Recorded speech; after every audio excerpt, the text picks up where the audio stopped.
Ah, eh bien, bonjour à tous, bonsoir. Très heureux de vous revoir. Je vois que on commence à s'habituer aux têtes. C'est souvent les mêmes personnes.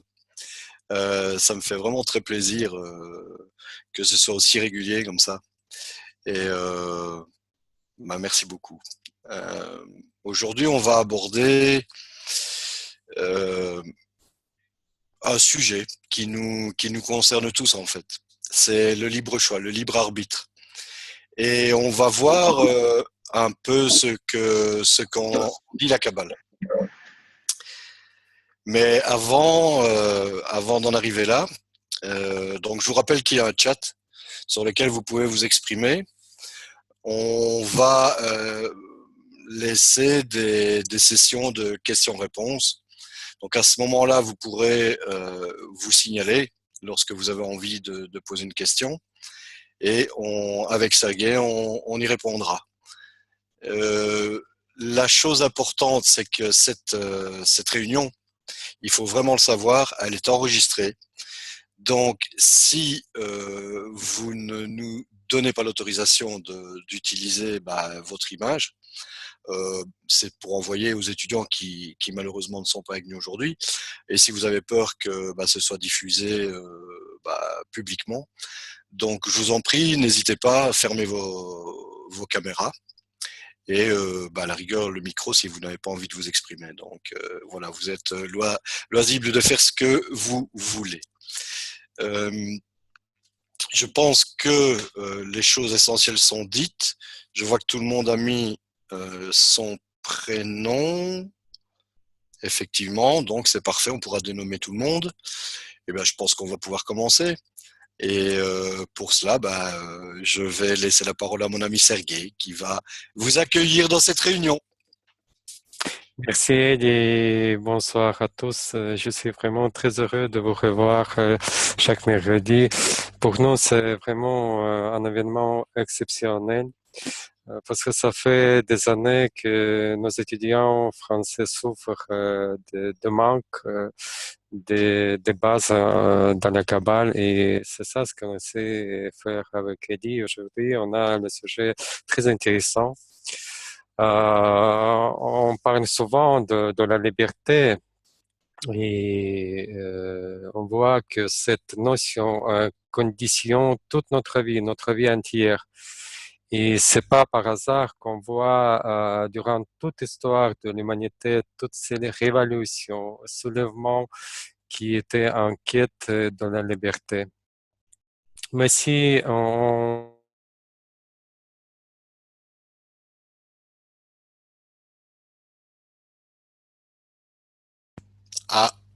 ce que c'est en fait.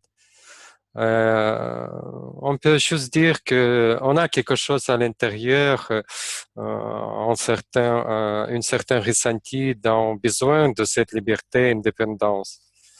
Nous pouvons aussi dire que c'est un désir inné, désir d'être libre.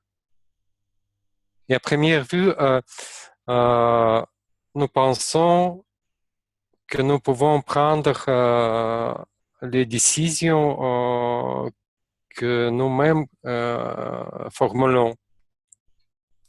Nous pensons que on a ce libre choix de décider d'une façon ou l'autre décider dans notre vie ce qu'on doit faire, comment le faire, etc.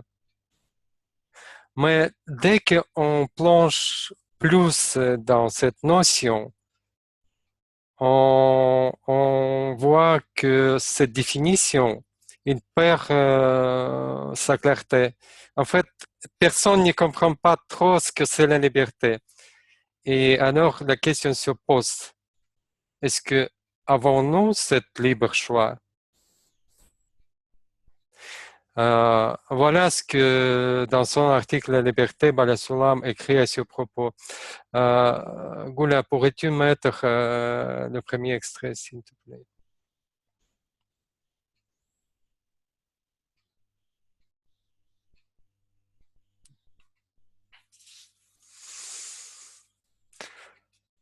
D'un point de vue général, nous considérons la liberté comme une loi naturelle qui s'applique à toute vie. Et nous voyons que les animaux qui sont sous notre coupe meurent quand nous leur ôtons la liberté. C'est un témoignage fiable en ce que la Providence n'accepte pas la mise en esclavage d'une quelconque créature.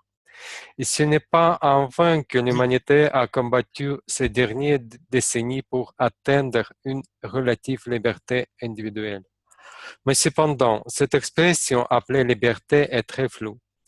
Et si nous l'approfondissons un peu, il n'en restera presque plus rien. Parce que avant de demander la liberté individuelle, c'est à vous de supposer que chaque individu en lui possède le même attribut appelé liberté, c'est-à-dire qu'il peut agir selon son libre choix. Et voilà, le libre choix, le mot est dit, mais bon, finalement, on commence à douter de tout cela. Et qu'on ait le libre choix ou pas, finalement, est-ce que c'est quelque chose d'important? Parce que, bon, finalement, est-ce qu'on peut pas se contenter de vivre comme ça et d'aller là où on nous pousse finalement, je dirais comme ça, suivre le cours de l'eau et avancer sans trop se préoccuper, est-ce que j'ai le libre choix ou pas? Mais finalement, on s'aperçoit que eh bien, le libre choix, la liberté de choisir, c'est finalement, c'est notre essence même, c'est nous-mêmes. Parce que si on n'a pas cette liberté, si on ne peut pas s'exprimer comme on le veut, si on ne peut pas faire ce qu'on veut dans une certaine mesure, à quoi ça sert de vivre? Et en fait, on voit que c'est sur base de ça que dans toute notre vie, et si on analyse vraiment les choses très très très loin, c'est vraiment toujours la seule chose qui nous motive à appliquer des efforts. Alors je vous propose déjà après tout ça, hein, on arrive là-dedans en vrac, bah vous n'étiez pas préparé, ça y est, on lâche le sujet, mais je suppose que vous avez peut-être des questions.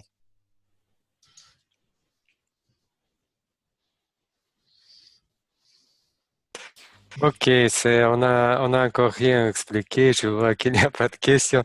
On va continuer petit à petit et on verra ce que ça va nous donner, Eddie. Alors je viens de parler de notre essence en fait. Quelle est l'essence de la personne? Et si on poursuit encore la recherche, et le Balasoulam nous détaillera beaucoup mieux que moi tout cela dans les extraits qu'on a choisis, vraiment ce qui compose l'être humain, et il faut être honnête avec soi-même, c'est toujours essayer de retirer un maximum de la vie et d'investir un minimum dans cette vie, non?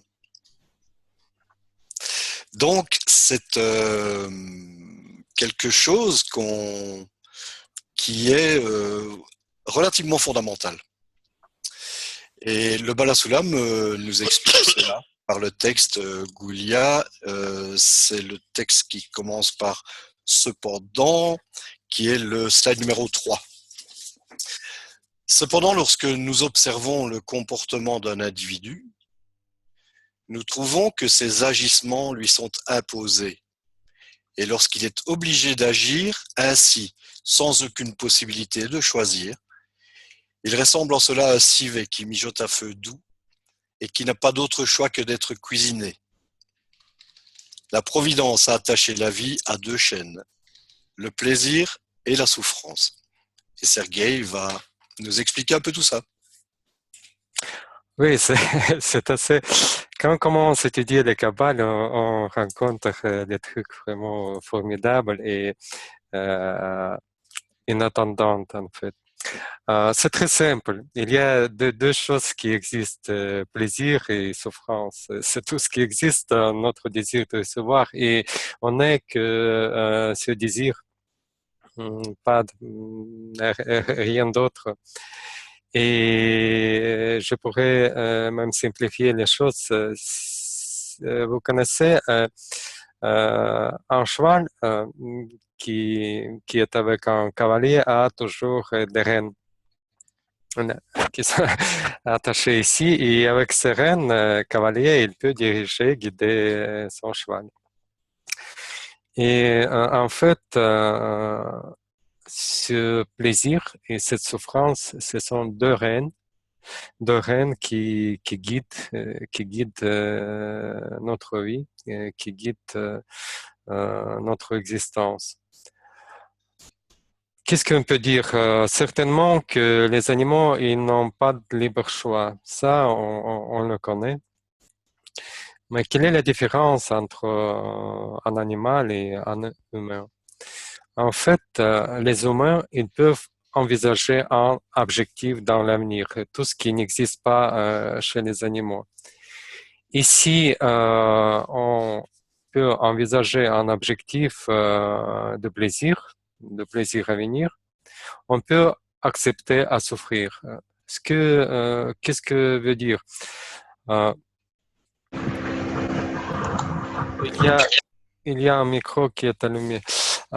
Qu'est-ce que ça veut dire? Que les humains, ils peuvent préférer, ils peuvent même préférer de souffrir en toute conscience. Imaginez-vous, une personne peut se permettre de souffrir en toute conscience s'il pense d'en retirer un plaisir à la fin de cette souffrance. Par exemple, je pense que chacun de nous a déjà éprouvé mal à la dent. Dieu nous préserve, comme on dit, cette mal, cette douleur insupportable. On souffre.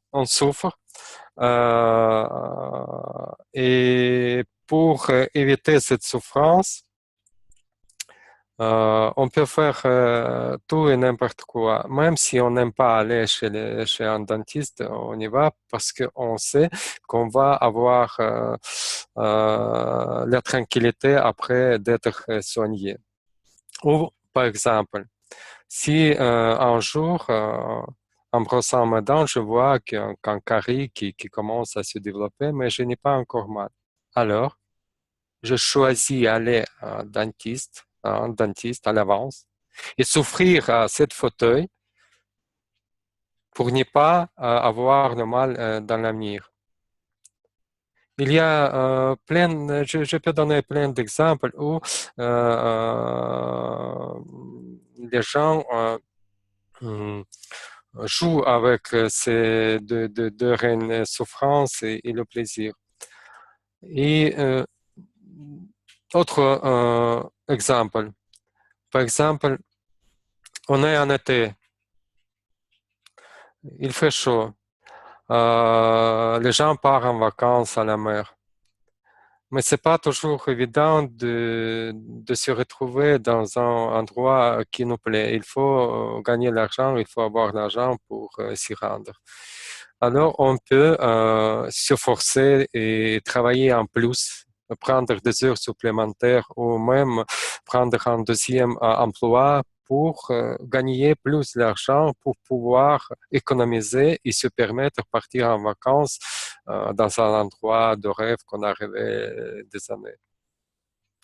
Et Balasulam nous écrit à ce propos, Gula, je te demande de passer. Ouais, merci.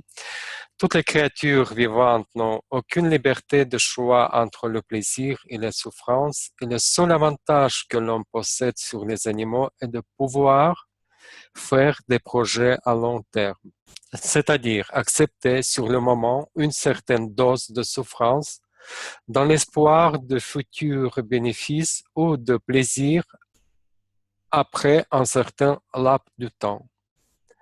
Mais ce n'est là en vérité qu'un simple calcul de marchand, estimant que le bénéfice ou le plaisir futur sera plus grand que la souffrance qu'il endure sur le moment. Ici, il est uniquement question de déduction. Ils déduisent le tracas et les souffrances du plaisir escompté et il lui reste un certain excédent. Pardon. Voilà ce que nous a écrit Balasulam, mais je pourrais juste simplifier encore. On est un humain, ce n'est qu'une calculatrice qui toujours choisit pour fuir la souffrance et aller vers le plaisir. Et on voit que c'est ça qui nous motive en fait, on voit que c'est ça qui fait avancer l'être humain.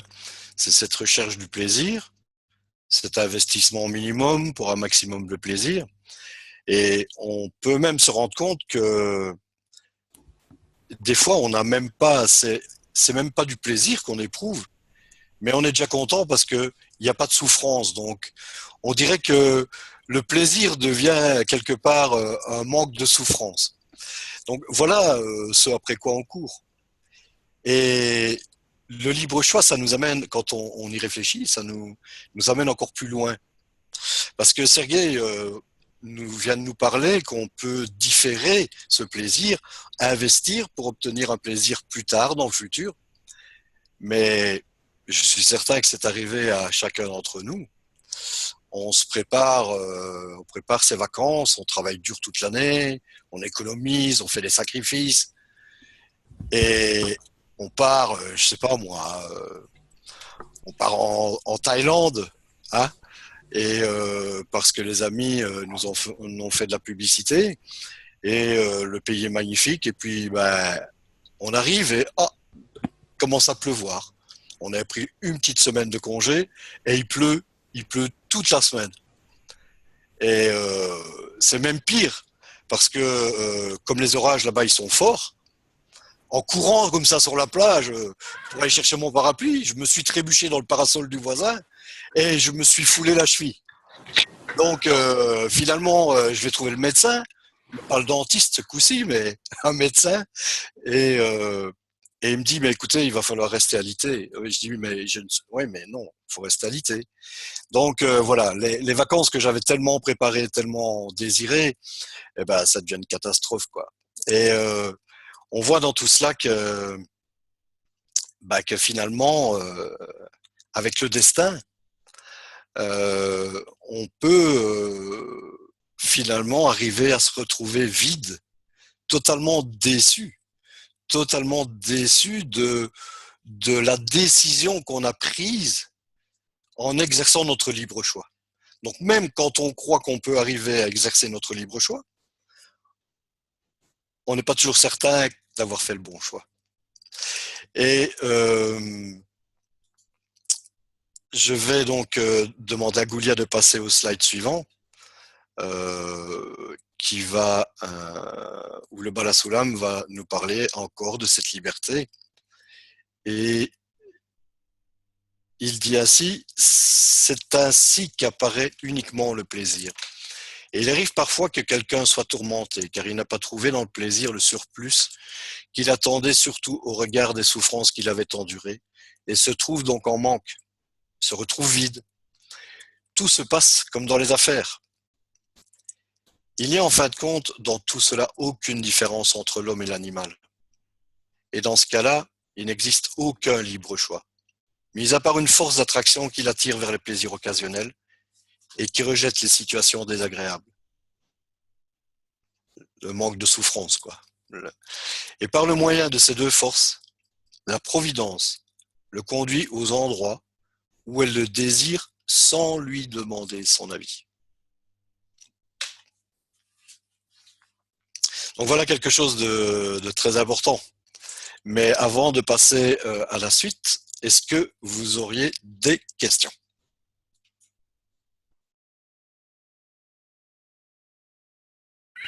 Pourquoi il y a des gens qui semblent avoir leurs désirs satisfaits et d'autres sont souvent trop frustrés?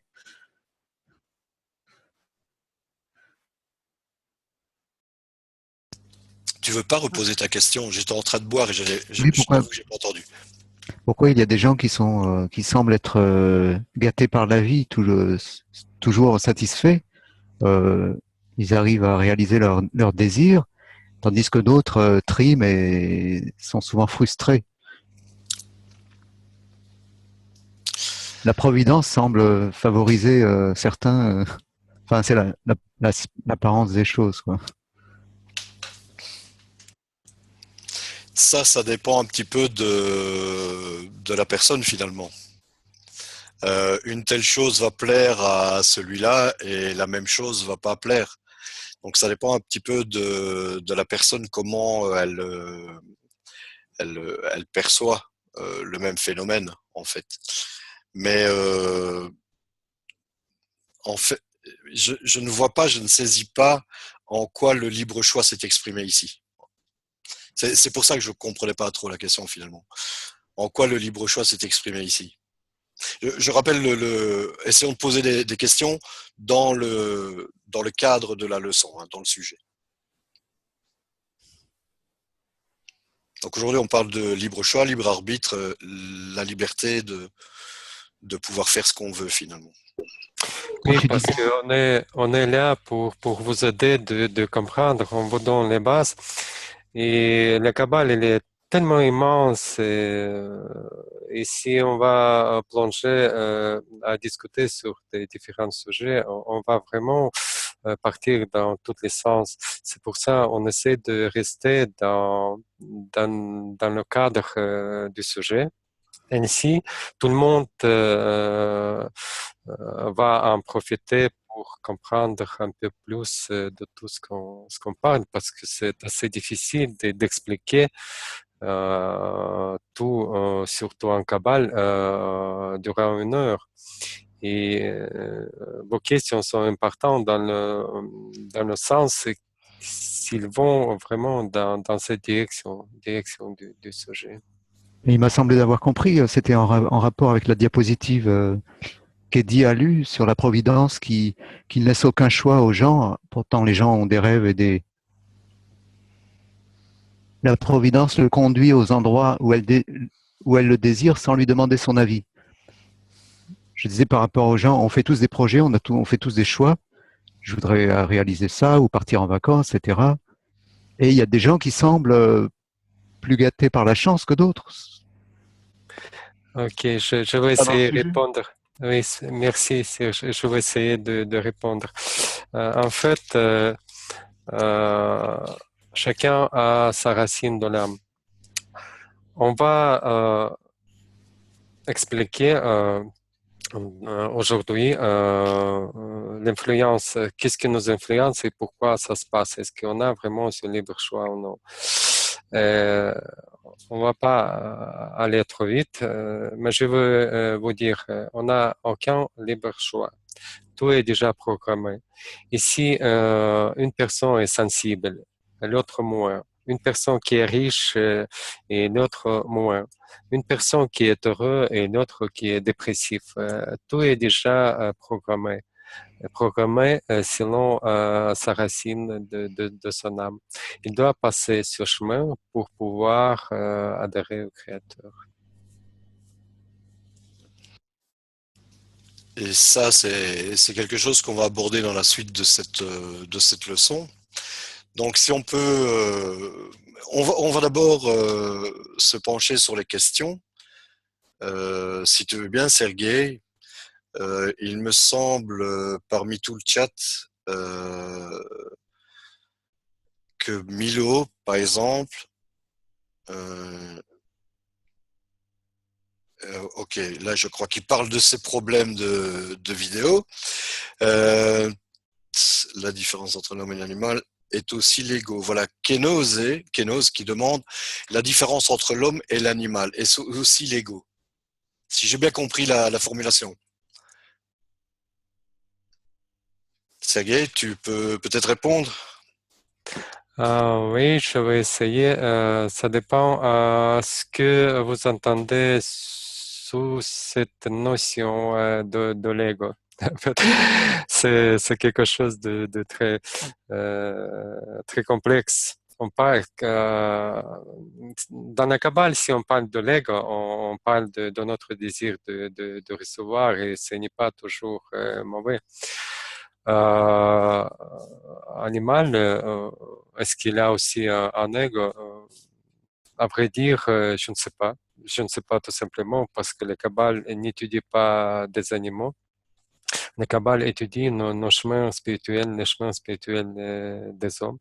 Je peux dire encore plus, le Kabbale n'étudie pas la vie matérielle, il étudie des mondes spirituels et c'est une méthode pour arriver à ce monde. Et certainement que les animaux, ils n'ont pas d'ego dans le sens de la Kabbale, dans le sens kabbalistique. Les animaux, ils sont inclus dans notre être, dans l'être humain, comme tout ce qui existe. On a déjà parlé de cela dans les leçons précédentes en expliquant la perception de la réalité. Et dans ce cas, aucun animal ne peut pas avoir l'ego. Je vois une question de Edith. Comment faire un véritable libre choix si on est encore esclave? Esclave de nos sens, esclave de notre éducation qui nous a marqués, etc. Comment sortir de l'esclavage? Effectivement, c'est une question qui est... Je me permets de répondre, hein, Sergei. C'est une question qui est totalement dans le sujet. Parce que liberté, esclavage, esclave de nos sens, esclave de notre éducation. Tu vas voir, Edith, au fur et à mesure de cette leçon, il y aura des termes. Bon, allez, il y a le terme Rishimot. Tu verras, tu entendras ce terme. Rishimot dans la suite de la leçon. C'est un élément capital dans la Kabbale. Et comment sortir, pour être très bref, comment sortir de l'esclavage? Ce sera le sujet de notre prochaine leçon, mais qui est introduite. Donc on vous donnera lors de la prochaine leçon la manière dont on peut sortir de l'esclavage. Aujourd'hui, on vous présente, on vous fait voir l'état des lieux. On vous fait voir qu'on est un esclave, qu'on est esclave. Voilà. Si on peut résumer comme ça, donner un autre titre que celui qu'on a donné, c'est-à-dire le libre choix, on va dire qu'aujourd'hui, la Kabbale vous dit, voilà, l'homme est un esclave. En fait, je pense qu'Edith, il nous avance un peu parce que le sujet suivant, maintenant, dans quelques minutes, on va en discuter et peut-être vous allez recevoir la réponse plus complète à votre question.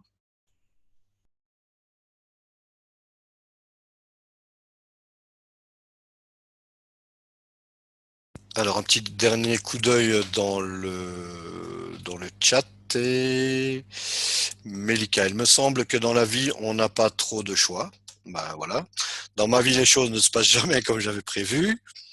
Est-ce qu'on a libre choix ou bien est-ce que tout est déjà prédéfini?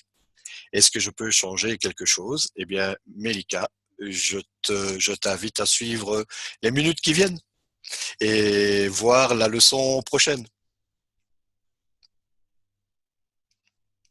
C'est bien, Ok, c'est bien. Ils sont, on ouais, voit que c'est quelque chose qui touche vraiment, comme je l'ai dit au début, à l'essence de l'homme lui-même. Vraiment l'essence profonde de l'homme, de ce qu'il caractérise. Donc c'est magnifique. Je te propose de continuer, Sergueï. oui, parce qu'on voit que toutes les questions qui commencent à se poser, euh, c'est bien cela qu'on va expliquer maintenant, en fait. On n'est pas encore arrivé et je commence à répondre à vos questions, en fait. La question d'Edith, la question de Dominique. En fait, on se trouve tous sur l'influence de la société. C'est la société qui détermine le type de tous les plaisirs que nous voulons, de tout en fait. C'est la société qui contrôle notre vie. C'est la société qui contrôle tous nos désirs. Même si on peut dire maintenant, on peut faire tout ce qu'on veut et comment on le veut maintenant. Et pourquoi? Pourquoi tout ce qui est voix est imposé et ça ne dépend pas de notre libre arbitre? Pourquoi tout ce que nous désirons est dicté par les goûts et les normes de la société? Je peux vous donner mille exemples et je peux même vous demander de me dire quelque chose de contraire qui peut renverser cette version qu'on est indépendant de la société. Si nous le connaissons ou non, le plus fort des désirs qui existe chez chacun de nous, c'est l'amour. C'est être aimé par les autres. C'est avoir leur approbation en tout ce qu'on fait. Parce que ça nous donne un sentiment de sécurité, un sentiment d'être sur ses deux pieds dans cette vie. Et si on n'a pas d'approbation de la société, c'est comme si la société efface notre existence. Et on voit dans notre vie que les gens parfois vont jusqu'à des limites, des choses cruelles, des choses incompréhensibles, juste pour attirer l'attention envers soi. Et il y a des cas dans l'histoire. Il y a des cas des jours d'aujourd'hui qu'on voit les gens deviennent vraiment de fous juste pour que les autres les voient et les connaissent. Euh, tout notre comportement, euh, même notre habit est influencé par la société. Par exemple, je ne sais pas quel exemple pourrait être qui est plus proche à vous. Euh, chacun de nous était un enfant. On a choisi de rien. On n'a pas choisi la famille où on va naître. On ne va pas choisir l'école où on va. On n'a pas choisi nos parents. On a reçu l'éducation qu'on n'a pas demandé. Et on est là, bien formé déjà par notre société, tout près. Aujourd'hui, par exemple, vous voyez, je porte une chemise. Mais en fait, la chemise, c'est juste pour aujourd'hui. Je préférais d'être à la maison avec un t-shirt. C'est plus commode. Mais sachant que la société exige d'être présentable, je me suis habillé dans cette chemise. Et, ou par exemple, un enfant qui choisit d'être un juriste, avoir un diplôme en droit, est-ce que c'est lui qui a choisi? Ou bien, si on réfléchit un peu en profondeur, on voit qu'il est né dans une famille de juristes, par exemple, ou bien dans une famille où ses parents rêvaient de devenir des juristes, ou peu importe, ça pourrait être parents qui l'influençaient, ou bien un ami qui est plus âgé et qui fait déjà ses études. Ou bien si j'ai rencontré dans la vie un avocat qui était très riche et qui m'a impressionné, etc. Il y a plein de trucs qui sont influencés pour faire ce choix d'être juriste. Ou par exemple, si on a parlé déjà des vacances, c'est bien le sujet actuel des vacances. Oui. Euh, je veux partir quelque part. Mais pourquoi j'ai choisi cet endroit, par exemple Thaïlande? Même, il ne faut pas aller à Thaïlande parce qu'il y a des attaques actuellement là-bas. C'est dangereux. Voilà, on revient à la souffrance et le plaisir. C'est pas nous qui avons décidé, c'est la situation qui a décidé de ne pas aller à Thaïlande parce qu'on évite des souffrances et on ne va pas en Thaïlande. On choisit l'autre chose. Mais pourquoi on choisit l'autre chose? Parce qu'on voit les publicités qui disent, voilà, là-bas, vous allez avoir cela, cela, cela. Si je n'ai jamais vu cette publicité, je n'ai rien à faire dans cet endroit. Je savais même pas peut-être que ça existe. Je peux donner milliers d'exemples, Où est-ce que vous mais voulez en bon, venir là? Vous allez traîner longtemps à raconter des trucs qu'on sait tous.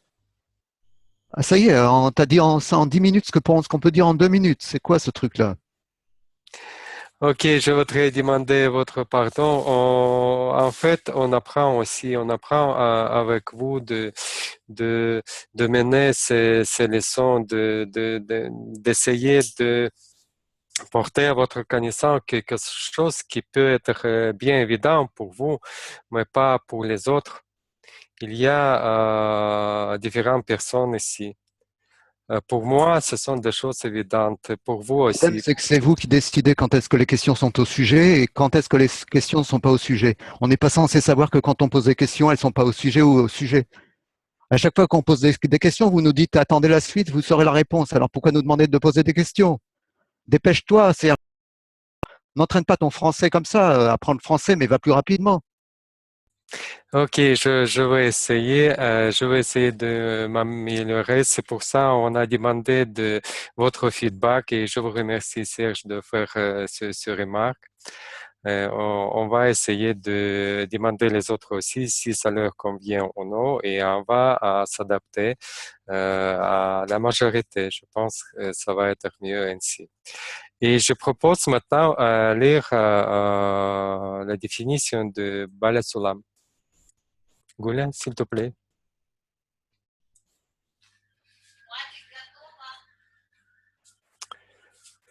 Voilà ce que nous a écrit Bala Sulam à ce sujet. Même le choix du type de plaisir ou d'un bénéfice n'appartient en aucun cas au libre choix de l'individu, mais dépend des désirs des autres. Par exemple, je m'assois, je m'habille, je parle, je mange, tout ceci non pas parce que je veux m'asseoir ainsi, m'habiller de cette façon, parler comme cela et manger comme ceci, mais parce que les autres veulent que je me s'assoie ainsi, que je m'habille ainsi, je parle et je mange de cette façon. Tout cela est en fonction des désirs et goûts de la société et non de ma propre volonté. Plus encore, dans la plupart des cas, je fais toutes ces choses à l'encontre de ma volonté parce qu'il me serait beaucoup plus agréable de me comporter simplement sans aucun joug. Mais je suis enchaîné au plaisir, goût et habitude des autres qui forment la société. Voilà.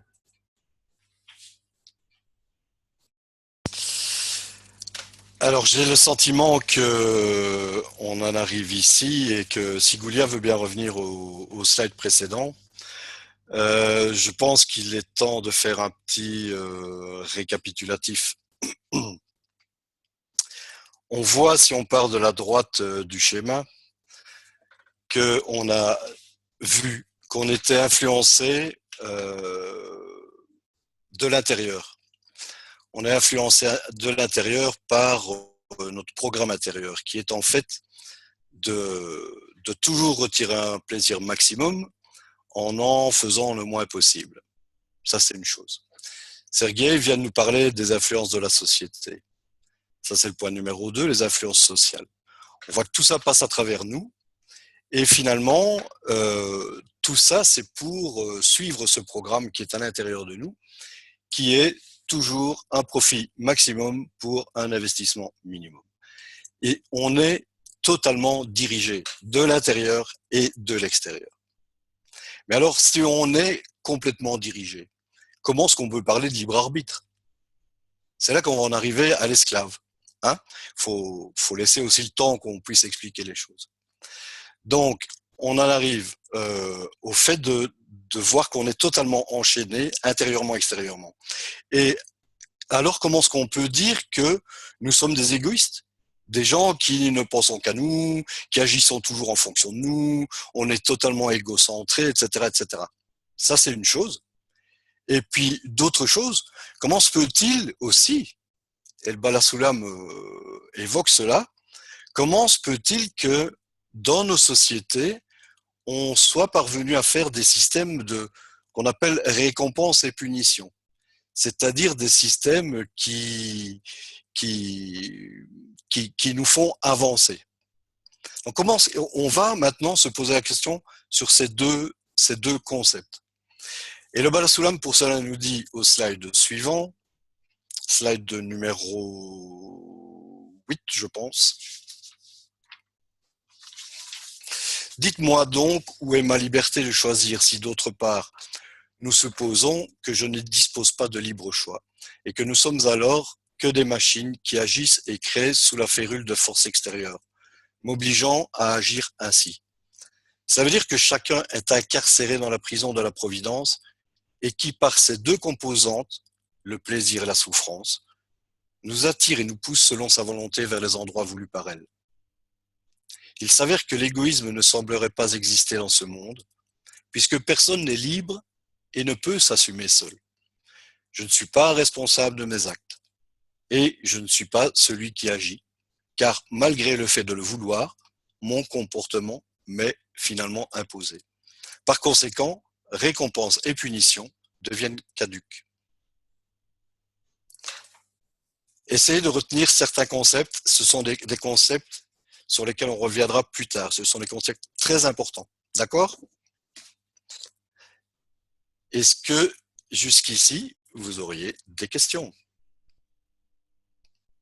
Serge, je t'invite à poser une question. On va voir si c'est une question qui a rapport à ce qui suit ou si c'est une question qu'on va pouvoir répondre maintenant dans l'ordre des choses.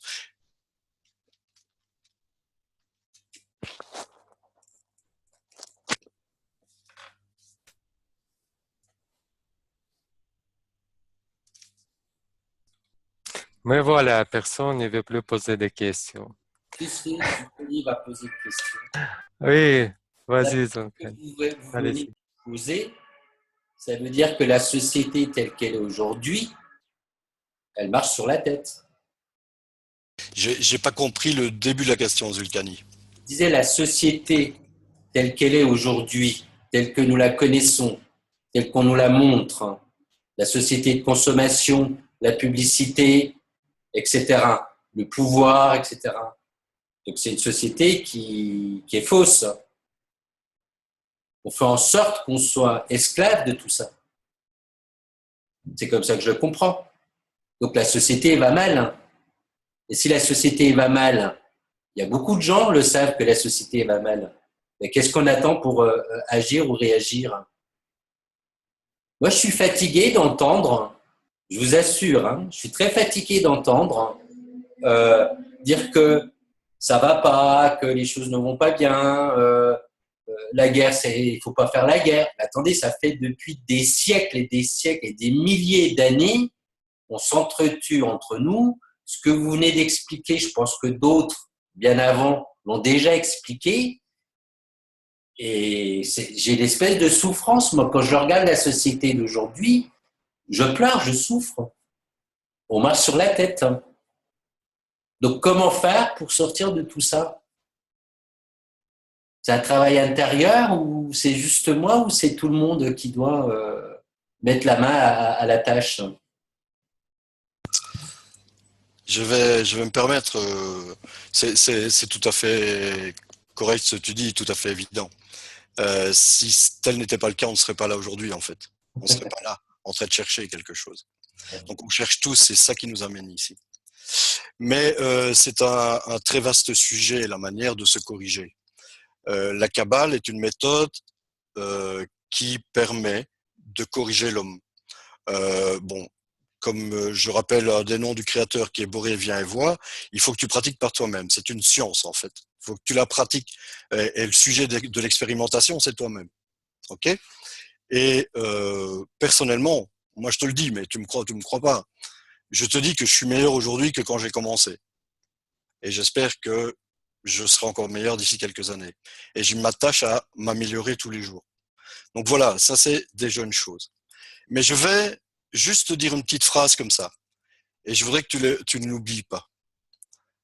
C'est une phrase qui pour moi était vraiment importante pour moi personnellement, donc je te la confie. On prend un pot et le potier. Le pot, c'est nous. Le pot, il tombe à terre, il est cassé. C'est le pot qui va se réparer? Je pense personnellement que le pot ne peut pas se réparer. Je pense personnellement que toute initiative que l'homme prend sur la terre, à partir du moment où il est imparfait, tout ce qu'il fera sera toujours imparfait. Donc le monde, plus on fait de choses dans ce monde, plus le monde se complexifie, plus il devient imparfait. Voilà où on est aujourd'hui. Il y a un livre d'instruction. Il y a ce système, on le voit. Il est dit, j'ai créé le mauvais penchant, j'ai créé la Torah, son épice. La Torah, c'est la lumière. Donc, on a créé ce monde et on a créé le remède. Et ce remède, au même moment, et tu verras plus tard, c'est des systèmes, etc., identiques, opposés, etc., etc. Bon, il y a beaucoup de choses là-dessus. Mais le Créateur a créé le monde et il a créé le remède. Et c'est à nous de le mettre en ordre, c'est à nous de le mettre en application, et c'est par là que va s'exprimer notre liberté. Voilà, on est retombé sur nos pieds. Parce que c'est ça qu'il veut pour nous.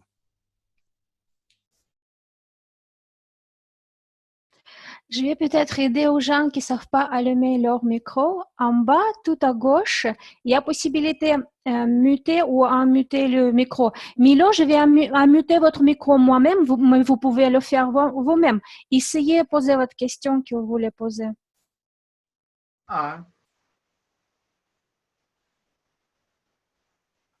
Allez-y. Vous avez éteint votre micro. Faites encore une fois. D'accord. C'est bon. On vous entend. Ah, vous m'entendez? Ah, ok, c'est bien ça. Bonsoir. Oui, mais si j'interviens, il y a plein de petites questions que je connais de ce sujet et dont je suis aujourd'hui même quasiment dans une direction où je dois prendre sur mon libre examen, sur mon libre arbitre, même dans ces prochains jours, de prendre une forme de la désobéissance civile, par exemple. Mais ça serait très vaste que j'en parle de ça, et pour la première fois que je vous rencontre ce soir. Mais je vous suis, et j'ai plein de choses que je trouve que vous êtes dans le cœur de l'impact, en fait, ça. Que vous avez raison, que vous avez tort, ou que les autres vous perçoivent d'avoir tort ou d'avoir raison, c'est encore, comme vous avez de toute façon dit, Eddie ou Sergueï, c'est la question de l'homme. Donc, de lui-même, de nous, moi, vous, l'autre, eux, etc. Donc, chacun, on a notre vécu et en fonction de notre vécu, on va se comporter. Moi, je pense que je vais me résumer là-dessus pour ne pas y rentrer plus. C'est gentil, Milo. Je vous laisse le faire. Merci beaucoup, Milo. C'est très gentil. Merci de tes encouragements. Très gentil.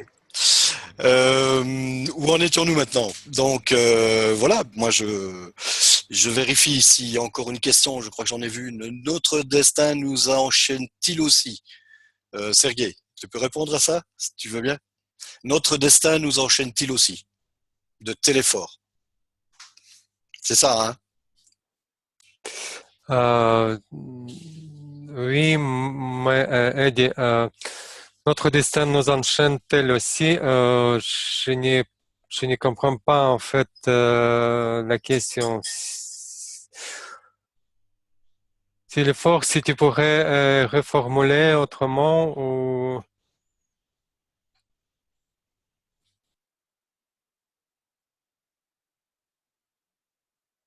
Donc en fait, je rappelle, jusqu'ici on a vu qu'on était dépendant au niveau de notre liberté, on était dépendant de notre génétique, de nos origines, et on est dépendant de la société. Voilà. Notre destin, finalement, qu'est-ce que c'est le destin? Le destin, moi, si je comprends bien les choses, ce serait quelque chose qui est extérieur à nous. Donc c'est pour moi quelque chose, le destin pour moi c'est ce qu'on peut appeler, je sais pas moi, la chance, le hasard, le créateur, enfin pour moi c'est ça. Est-ce que la Kabbale croit au destin? Pour moi le destin c'est la destinée, ça veut dire que tu es destiné, ça veut dire que c'est prédéterminé.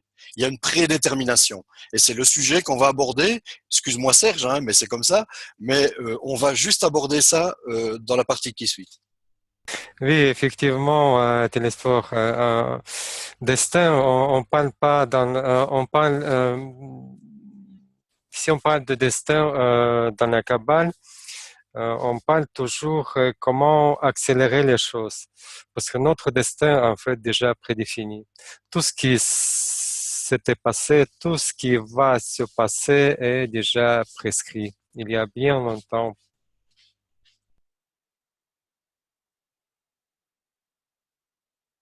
Mais sérieux, je t'engage à justement profiter, rebondir sur la question de Téléphore pour enchaîner sur le sujet suivant, qui est-ce qu'on peut finalement avoir un libre arbitre, un libre choix dans une situation, une création, comme on l'a vu, comme on va le voir, qui est prédéterminée.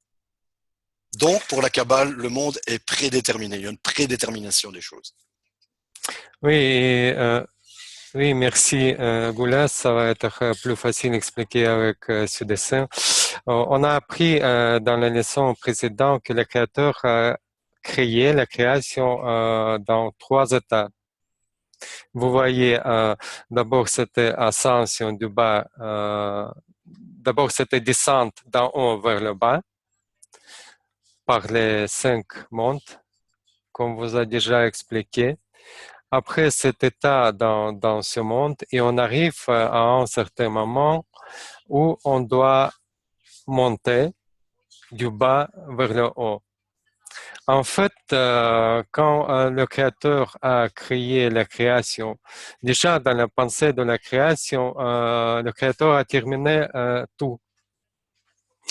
Ça peut paraître assez étrange, mais nous sommes déjà dans l'état final, dans l'état corrigé, adhéré au créateur. C'est juste notre ego, nos filtres qui nous empêchent de ressentir, de voir cela. Et notre tâche, en remontant, d'enlever tous ces filtres pour se retrouver dans cet état dans lequel on se retrouve déjà. En fait, chaque situation dans notre vie, chaque situation dans n'importe quelle personne, chaque pensée, chaque désir qu'on a, tout est déjà prévu et réalisé. Comment ça se passe? Je vais introduire une nouvelle notion qu'on s'appelle Rishimot. Rishimot, c'est une sorte de gène spirituel qui inclut toute information toute information qui existe. Vous voyez ici une sorte de chaîne. Ce sont des Rishimot qui se réalisent l'un après l'autre. C'est comme sur le disque dur, toutes les données qui sont là. Et notre tâche de réaliser tous ces Rishimot, tout ce qui existe déjà, tout ce qui est déjà prescrit. En fait, je pourrais dire autrement. On a vécu quelque chose. Vous voyez, pensée de la création et descente. On a vécu quelque chose. On était adhéré au Créateur, mais on ne sait rien, on ne se souvient de rien. Et en fait, tous ces états qu'on a vécus déjà sont gravés dans ces Rishimot. Et durant notre vie, ces Rishimot, ils se réalisent, s'ouvrent, et c'est comme si on se souvient tout ce qu'on a déjà vécu. On peut dire Rishimot, ce sont des souvenirs de l'avenir. Voilà ainsi.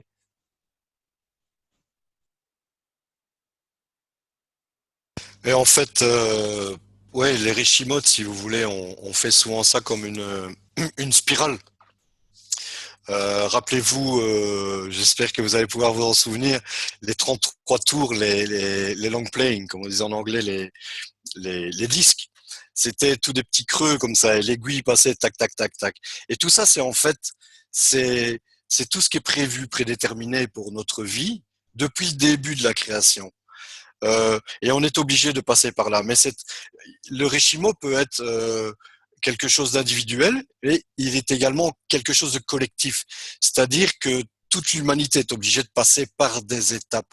Pour en arriver où? À la pensée, à ce qui a été déterminé à la pensée de la création, qui est l'état que Sergueï vient d'évoquer, qui est l'état final déjà, dans lequel nous vivons déjà. Mais on doit faire tout ce que vous voyez là sur le dessin avec les petites barres, là comme ça. On doit partir du tout début, essayer de vous rappeler le schéma avec les différents kabbalistes, la chaîne de kabbalistes, etc., qu'on a vu lors de l'introduction, qui partait de l'infini, qui descendait dans ce monde-ci, qui évoluait dans ce monde-ci et qui remontait vers l'infini. Voilà, c'est tout ça. Bon, il y a, voilà ce que la Kabbale explique. Donc, on voit qu'on est donc obligé par les gènes physiques, par la société, et qu'on est obligé également par les gènes spirituels. Donc, on n'a vraiment pas de liberté du tout. Et là, j'espère qu'on est parvenu à vous expliquer le point de vue de la Kabbale pour vous montrer que l'être humain n'est pas libre du tout, mais pas du tout. La seule manière, et Sergueï vient de l'évoquer, c'est ces deux chemins qui sont le chemin de la douleur ou le chemin de la lumière, le chemin du bonheur, etc., l'amour. Il y a deux chemins qui sont devant nous. Et comment est-ce qu'on fait, soit pour transformer l'un par rapport à l'autre? Comment allons-nous choisir? Et c'est en cela, mais vraiment en cela, que peut s'exprimer le seul libre choix de l'être humain, de la créature.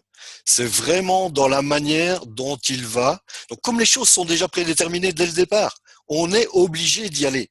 On est obligé d'y passer. On doit y passer tous. C'est ce que nous dit la Kabbale. On doit tous y passer, qu'on le veuille ou pas. Alors, quant à y aller, quand on se dit qu'on doit y aller, mais on y va gaiement, ou alors on fait l'entêté, on fait l'âne. Et on est tous des ânes, hein, surtout moi, hein, un gros âne, et je suis très entêté, quoi. Et je veux pas, et je me bats contre mon destin, et je crois que je peux décider tout, et je crois que je peux avancer pour moi-même, et j'ai plein d'ego, et ci, et ci, et ça. Et la vie, elle m'apprend quoi? Elle me donne des coups, boum, boum, boum, et des coups de pied au derrière, pour que j'avance dans le sens où elle a envie que j'ai.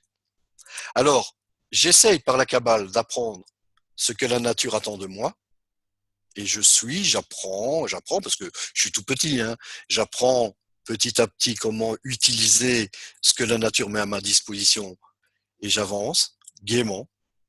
Ou alors, je continue à faire ce qu'on fait depuis des millénaires. je, je fais l'entêté et je ramasse des coups de pied au cul. Voilà. Mais donc la fois prochaine, on vous propose comme sujet de voir comment on peut faire justement pour accélérer le temps, comme on doit de toute façon y passer. Voilà. Merci beaucoup de votre présence et de votre oreille, hein, de nous avoir prêté oreille. C'est bien gentil. Merci, à mercredi prochain. C'est très enrichissant. Merci à tout le monde. Merci. Bonne soirée. Eddie, je voudrais prévenir, j'ai déjà prévenu, mercredi prochain, il n'y aura pas de... Ah oui, c'est fini. Non, Ah bon, pourquoi? Déjà? Il n'y a plus d'autres séances? on aura encore une leçon la semaine qui suit, après cette semaine, un instant, le 7, et après, on ne sait pas encore en fait. Ah, vous me manquez déjà. Mais s'il vous plaît, parce qu'on a d'autres événements, déjà on a les webinaires du Rav chaque dimanche. Si quelqu'un ne reçoit pas nos informations par email, inscrivez-vous, j'ai mis au début, je peux remettre à nouveau le lien. Participer dans d'autres événements qui sont offerts par notre école. Et je voulais vraiment vous remercier tous qui sont venus, même si peut-être au début c'est compliqué, on est ardent de savoir plus et vite, mais ça va venir, on va tout apprendre ensemble. C'est que on a offert que 4 premières leçons et la suite on vous informe par email. Et si vous avez besoin d'aide ou quoi que ce soit, n'hésitez pas. Mais déjà, Zulkani, on se voit à Prague. Oui, bien sûr. C'est ça. Et on discute à Prague. Mais déjà, tu pourras poser toutes tes questions à Rav directement. Ça, c'est formidable. Merci. Bonne soirée à tout le monde. Bonsoir Eddy. Bonsoir Sergueï. Bonsoir, et je voudrais confirmer que le prochain rendez-vous, c'est le 7. Et si vous voulez vraiment, on va réfléchir et on peut continuer, en fait. On peut continuer. La question, c'est pas définitif. On vous dit juste que la dernière leçon, on va avoir le 7 et après, on verra si cette forme vous convient, si ça vous plaît. Si c'est pas trop embêtant d'écouter mon français, je suis vraiment désolé. C'est pas ma langue maternelle, mais j'essaie de me débrouiller. Vous savez, il y a plein de choses à vous dire et je n'arrive pas à le faire de la bonne manière peut-être, mais l'intention quand même, il est là d'essayer de donner plus. Merci Sergueï. Simplement, vous m'avez grondé d'avoir posé une question hors sujet, c'est pour ça que j'étais un peu fâché. Alors j'ai cherché à vous taquiner. Ouais, on le comprend. Merci à vous tous. N'hésitez pas à écrire vos avis, vos feedbacks sur notre email que vous avez tous. Sinon, où vous avez vu cette annonce, contactez-nous par cette annonce. Et toujours, bien sûr, on peut s'améliorer, on peut s'apprendre et adapter plus à vos besoins. Peut-être vous pouvez suggérer les thèmes qui vous intéressent aussi. Écrivez-nous, restez en contact. Et surtout, on dit souvent que la Kabbale, c'est une science pratique. Ici, on corrige nos relations. En fait, la Kabbale, elle étudie des relations entre les hommes, des relations correctes. C'est pour ça qu'on a vraiment besoin de votre feedback pour essayer de donner au mieux possible, pour essayer de faire ces liens qui sont corrects entre les gens. C'est ça ce qui nous oblige, ce qui nous apprend la Kabbale. C'est pour ça qu'on a vraiment besoin de savoir où sont nos imperfections, où on peut faire le mieux pour vous. Merci. Je voudrais rajouter quelque chose. Le feedback, c'est un mot anglais qui peut être traduit par un kabbaliste par le désir. Et le désir en Kabbale est un élément fondamental, un élément capital de la correction et de l'avancement. Donc, et le don est également un aspect très important de la Kabbale. Donc, donnez-nous votre désir et nous pourrons avancer et nous corriger tous ensemble. Voilà. Ok. Merci beaucoup. Du fond du cœur, c'est énorme. Énorme. Merci. N'hésitez pas. Serge, vous Merci venez à beaucoup. Prague? Malheureusement, non. Ok. Prochaine J'aurais conférence. beaucoup voulu, mais je ne suis pas libre. C'est dommage. Mais En mais- Europe, c'est juste une fois par année, mais il y a dans d'autres pays, en Israël, au mois de février, si jamais. oui. Je sais qu'il y a eu aux États-Unis, je crois, au mois de mai. Oui, aux Il y États-Unis en a en général. régulièrement. J'espère Ah, que ça se. J'aimerais prochaine beaucoup. fois. Oui. Guy, En tout cas, j'aurais bien aimé que Sergei m'apprenne un peu le russe parce que j'ai commencé à apprendre. Et il m'a toujours pas donné de feedback là-dessus. ah, c'est vrai? Ah, Moi, je peux j'attends vous toujours. apprendre. Moi aussi, je suis russe. Je peux vous apprendre aussi. Il n'y a pas de Ah problème. bon, tu peux m'aider? Voilà, Goula peut t'aider, Serge, parce que moi, je suis très occupé, en fait. Ok, il n'y a pas de problème. Serge, Merci. ne les crois pas, c'est des menteurs. Ça fait des C'est années que je vrai. les connais. Et ils ne m'ont toujours pas appris le russe. Je leur ai déjà demandé plein de fois. Et... Non, mais Ah, on est tellement occupés. Voilà. Mais c'est plus facile pour moi d'apprendre le спасибо. français. До свидания. До свидания. Guy, До vous allez bien? свидания. Спасибо, Serge. Guy. Maïmoun. Ok. Guy, si vous avez besoin de mon aide pour s'enregistrer pour le congrès, n'hésitez pas à m'appeler sur Skype. Je suis là toute la soirée. On peut faire cette enregistration ensemble. J'attends. Je vais activer maintenant Skype parce que je suis désolée au début. Pendant le... mais j'active maintenant tout de suite le Skype. Vous pouvez m'appeler. Ok, au revoir. Salut tout le monde.